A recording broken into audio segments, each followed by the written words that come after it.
Well, welcome to Real People, Real Voices. I'm your host, James Jackson. I'm your co-host, Pastor Wayne Moore. Always a pleasure to host with you. Yes, it is, man. Happy to have some great sponsors with us today as well. Lee Castle and Crowley. Yes, not only them, but let me do this one. The Fervent Care Christian Academy. Yeah, clean, caring, and convenient child care. Yeah, and then we have the Stewart Mortuary. Right. Who meets the needs of our bereaved in the community on whatever basis it needs to be met, they meet it. Yeah. And we want to thank you for looking out for Stewart Mortuary. And we have a great guest today, certainly an icon in Hey, Indiana. who's your icon? Yeah. And it's going to be a lot of great information shared. Great book. Yes. That we're going to share with our audience on today. We also want to encourage you to go to YouTube and become a subscriber for this show. You can watch this show when it's over with. You can also see other shows that you might have missed. Right, right. But this one today is going to be a phenomenal show today. Yeah. Like us on Facebook. Right. You can go to Facebook and click like and become a follower as well. Click on the notifications. That way, whenever we're on, it'll pop right up on your screen. Yeah, and I tell you, I'm grateful to be here, be able to share with the community the information that we get throughout the community to make sure that the community is well abreast of what's going on. Tell us what you have in your hand. Well, it's fresh off the presses. Michael S. Maurer, Mickey. Yeah, everybody knows him as Mickey. The Cinderella Ball, 1967 Indiana Hoosiers run for the Rose Bowl. Yeah. So this is a great book that's out, and you can pick it up, 50th anniversary, Indiana University Rose Bowl, and Mickey's gonna tell us all about it. And it's doing well, and we want to make sure that our viewers get a piece of this as well. Yeah. So stay with us, we'll be back after this.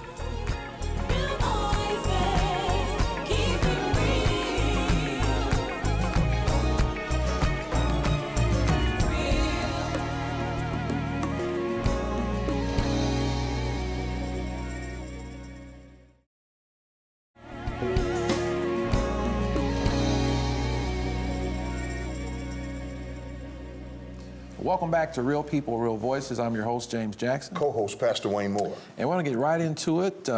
Michael S. Maurer, affectionately known as Mickey, welcome to the program. Thank you. What an honor to be here with you guys. Thank you, Mickey. Thank you. This great book, Cinderella Ball, 1967 Indiana Hoosiers run for the Rose Bowl. You've written 6 books. Yes, I have. This is my 6th book. This is your 6th book. So what precipitated the writing of this one? Well, I thought that's a story that needs to be told. And I felt like the best time to tell that story is on the 50th anniversary. Mm-hmm. And that's this year. And so to celebrate the 50th anniversary, I worked very hard all last year to come out with that book now, and all first part of this year. And most of the folks that participated, the young boys who were on that team, are still around, and they're very excited that there's now a pretty definitive work about their exciting run for the Roses. Yeah, they could really appreciate that. Yeah, I interviewed all of them. Really? Many, many interviews, and I got some stories that I put in that book that no one's ever heard before. Mm-hmm. And it's because boys, you know, crazy boys antics. will be boys. Yes, sir. And so there's some wonderful, fun stories that are in the book that haven't been told. And so while I'm sure all the stories are just really dear to you, what's one of the most endearing ones? Well, I think the overall theme of that team was they were the cardiac kids. Mm-hmm. And they must have won 8 games in the last couple of minutes of play. And they did it outlandishly with fake punts and fake kicks and all kinds of crazy antics, tipped balls that happened to fall right in the right place, and all kinds of fun. And they enjoyed one another, and they had a good time. So I say that I enjoyed writing about the games because they were thrilling. Mm-hmm. And Your love for Indiana University, tell us about it. Well, I went to Indiana University for law school in Bloomington. And although I went undergrad somewhere else, I loved my time down in Bloomington and at the law school. And I still go down there from time to time when I'm invited down. That's great. That's great. Now, do you think, tell us, who was the running back that played in that Rose Bowl game that all of us would remember? John Eisenbarger, easily the best athlete on the team, although now I'm going to get some feedback from other guys. He was recruited out of high school for basketball with University of Kentucky. Adolph Rupp wanted him to play. He could high jump, he could play basketball, football, anything, a great athlete. And Indiana had had a pretty lousy record the first 2 years before that. And this guy, John Eisenbarger, could have played for any team in the country. So why did he go to IU? Any idea? No. He followed his girlfriend down there. Well, that will do Yeah. it, Mickey. That So will- let me ask you, how long did the romance last after he got to campus? 2 weeks? 2 weeks exactly. Not very long. You were right on the money. But Indiana got him. Yeah, that's good. That's good. O.J. Simpson, tell us about. Well, O.J. was a nice fellow. The USC team was a little standoffish, but O.J. was friendly and spent time with the IU team and seemed to be very interested in IU. He did comment after seeing some film of IU. He said they're a good team, but they're going to have to be awfully lucky. And he was prescient. He knew Indiana wasn't awfully lucky, Right. and lost in the Rose Bowl 14-3. So that means that USC scored 2 touchdowns. Who scored the 2 touchdowns? Now, I don't remember that. Well, I'll tell you, OJ. Yeah, O.J. yeah. He scored them. He scored both touchdowns. Okay. Yeah, well, he was capable. He was capable, and he was the guys that I interviewed on the IU team said that one of them said, well, I came at him and I missed him. All I got was air. And then he ran into a kind of a roadblock. He turned around and ran the other way. I tried him again, and I got air again, twice on the same play. He's just elusive, very fast, very strong back, and it's hard to bring down and hard to catch.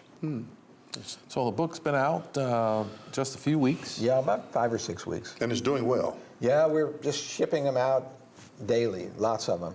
Doing very well. We were pleased. So how can people get one of them? Well, they can get it on Amazon, but they don't have to. They can get it on the IBJ, Indianapolis Business Journal website. They can do that. Or through this station, they can contact me via email. Particularly if they want to buy more than one copy, then we can arrange for discounts if they want to buy them as Christmas gifts or something like that. All right, a lot of history in this book. Yeah, it is.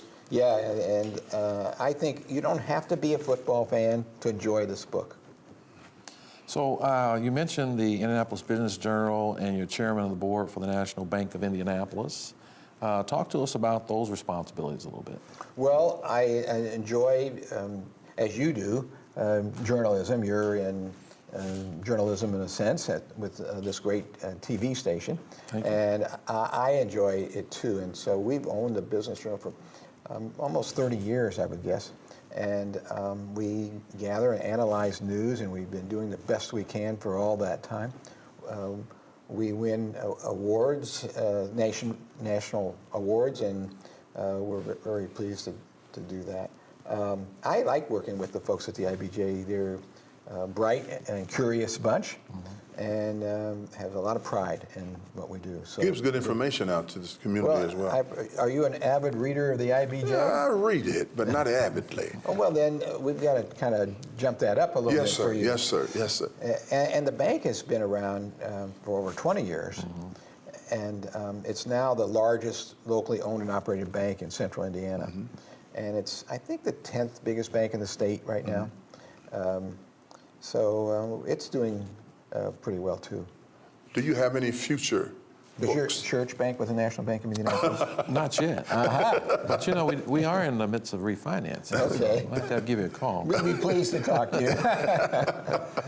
What's your next project as it relates to journalism, writing? Well, I try to write a book every 2 years.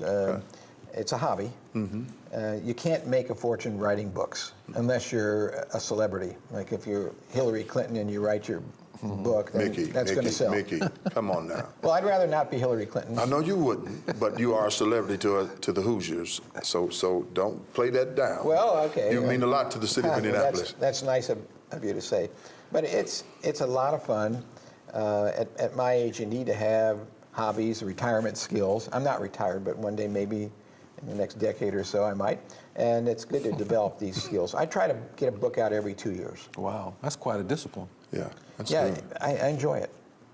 That's You good. got a book in you somewhere, so do you. You know, people have told me that for years. He has 2 books coming out. What date is that? Yeah, December 9th. Yes. Oh, Yeah, one on prayer and one on public safety. really? Yeah. Well, I'd be interested in reading. Maybe the one on public safety would be more interesting to me. I don't know. Yeah, well, we can talk about the church financing and talk about the books all at the same time. Okay. We got to take a quick break. We'll be back after this.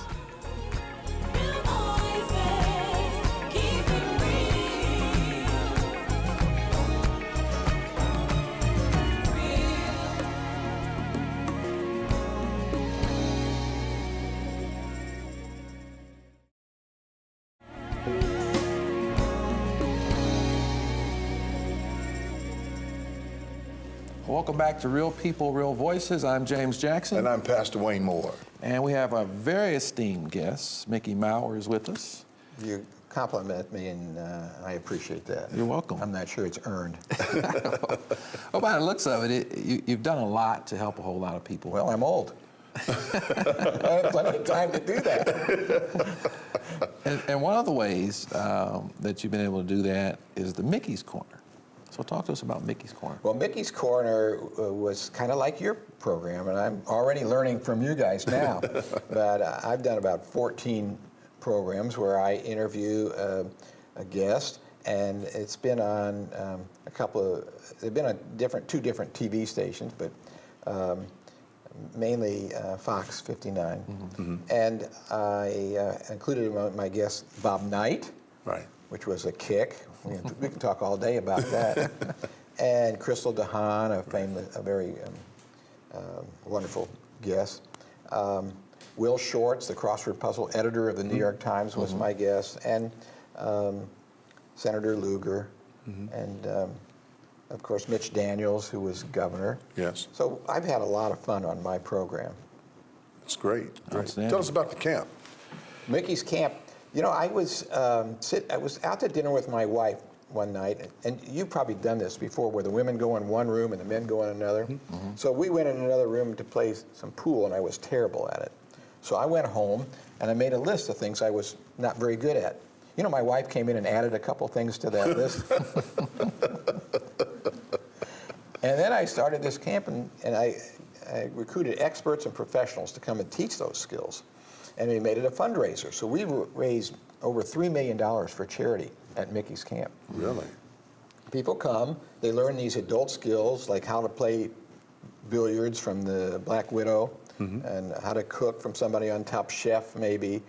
I mean, the Olympic champions come and teach, that kind of level. And they learn adult skills, my campers do, and then they help me, they give me a contribution, and we give that to charity.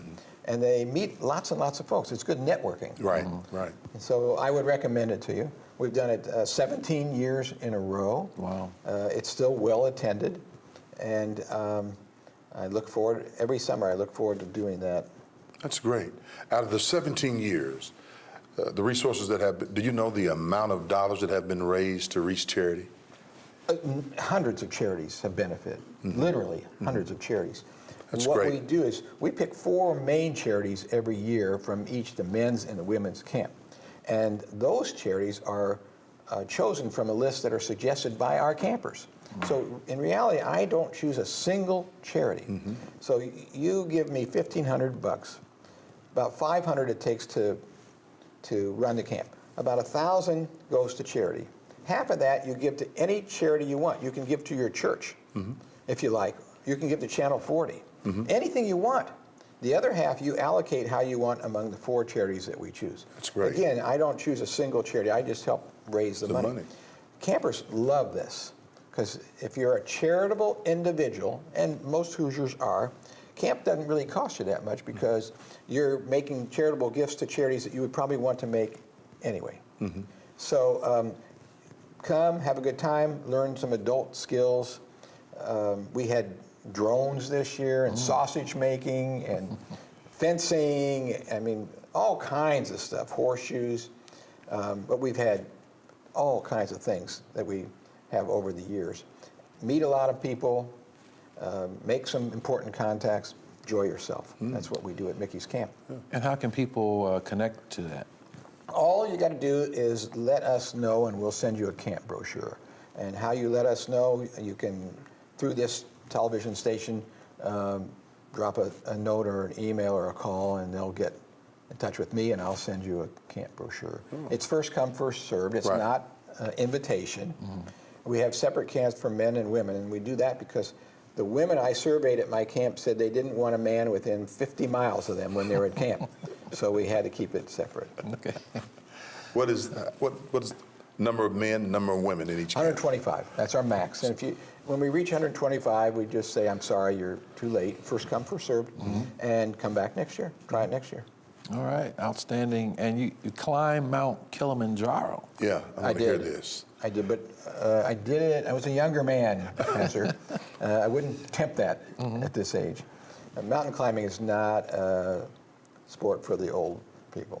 But it was a great, great time. It was kind of like my father used to talk about the Army. He loved it, but he'd never do it again. That's kind of like I feel about Mount Kilimanjaro. So what was your most memorable experience while doing that? Well, I had memorized a poem, that long poem, and I was going to recite it when I got to the top of Kilimanjaro just to see if I had my mental faculties at this hugely high altitude, 19,340 feet. I mean, that's higher than Everest Base Camp. I mean, it's way up there. But the problem was, by the time I got there, I had such bad asthma that I couldn't speak. So I didn't get to recite the poem except in my mind, and I got through it okay. And just for the record, the poem is called The Cremation of Sam McGee. Look it up. It's a long poem, but it's a lot of fun. It's a good thing to recite around a campfire with your flock if you're doing an outing. Read it or recite it. Creation of Sam McGee. Cremation The of cremation. The cremation of Sam cremation of McGee. Sam Yeah. McGee. Wow. And so it was a wonderful experience. There were 10 of us, and 9 of us made it to the top, which is really a big percentage. Because usually it's about a 50-50 proposition. You know, more people die on Yes. Kilimanjaro than Right. any mountain in the world, including Everest. I heard about that. Yeah. Wow. So we were pretty proud. 9 out of 10 got there. So your first book, The first book was a underwater photography book. It's a hobby. I did at the time take underwater photography of things about the size of your thumbnail. Little things that the scuba divers don't even see. If you're a scuba diver and you get back on the boat and somebody's saying, "Oh, did you see that turtle?" My answer would be no.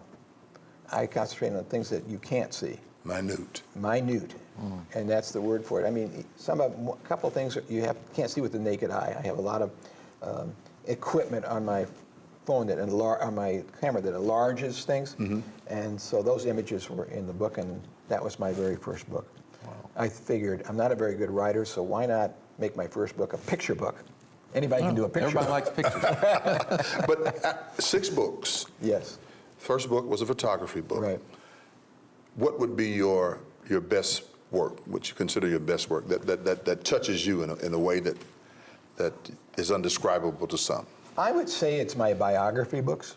These are 2 biography books, one of men and one of women, of extraordinary people. In fact, I had lunch with one of them yesterday, a guy named George McGinnis. Yes. So George is now in the National Basketball Hall of Fame. Just recently. Extraordinary. Yeah.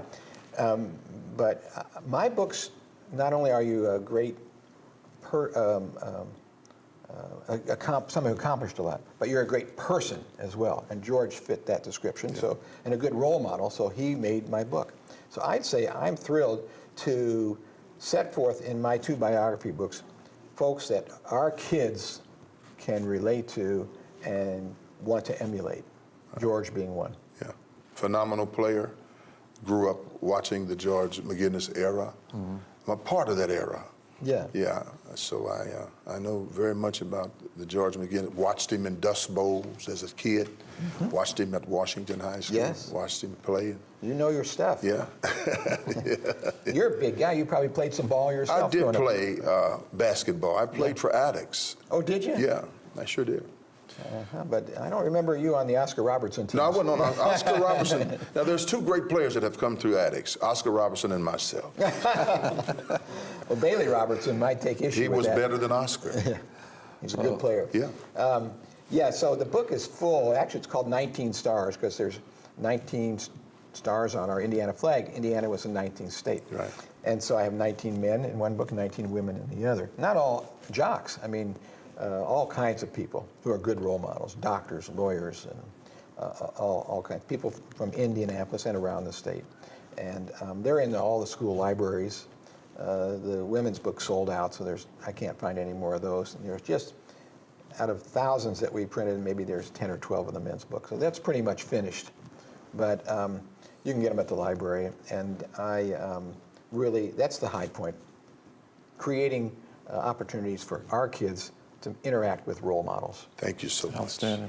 Well, Mickey, thanks for joining us. Oh, it's a pleasure, and I hope you'll invite me back one day. We will do. What do I have to do to get invited back? Climb another mountain? You've got to hook up already. See Faith. See Faith. You can get back. Okay. All right. Well, it's a pleasure. Likewise, sir. Thank All you. right. Pastor, a pleasure. Thank you for joining us. Stay tuned. We'll be back with the rundown.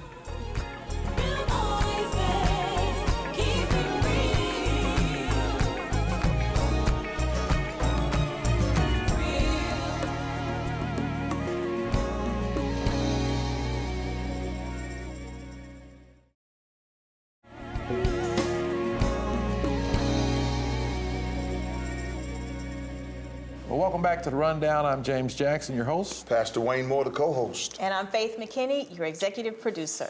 What a great show with Mickey Maurer. Absolutely. He is amazing. He is truly a Renaissance man. I met him some years ago, and he's a friend of my father's. They met in high school. You know what? He should come back and tell that story because it's a remarkable story of a lifelong friendship. But he truly is a remarkable man. One of the things I remember him saying was he started businesses that were difficult because nobody else could really duplicate it. So that's why he started a bank and a newspaper. Those things, well, especially a bank, it's Right. challenging to start. Newspaper's challenging as well. Well, Yeah. he was going to come back and maybe talk about the racquetball. Yeah, he was the center that first he did. owner of a racquetball complex here in Indianapolis, and he's going to tell us. Westside. Westside. So we're going to bring him back. Yeah. Those of you who remember that at 38th and High School Right Road. near the skating rink. Right, right. Yeah, I remember when that went up. I grew up on that side Yeah. of town. He's so- an amazing man. Absolutely. I want to thank you all for joining us on today, and you can get that book, and Faith has the book. You can get Mickey's book online, or you can contact the station and get this great book that has been written by a great man. Please go to YouTube and subscribe. Also go to Facebook, like us and follow us on Facebook. Watch us on Sundays at 5:30 p.m. and on Fridays just before the basketball games at 9:30. We'll see you next time.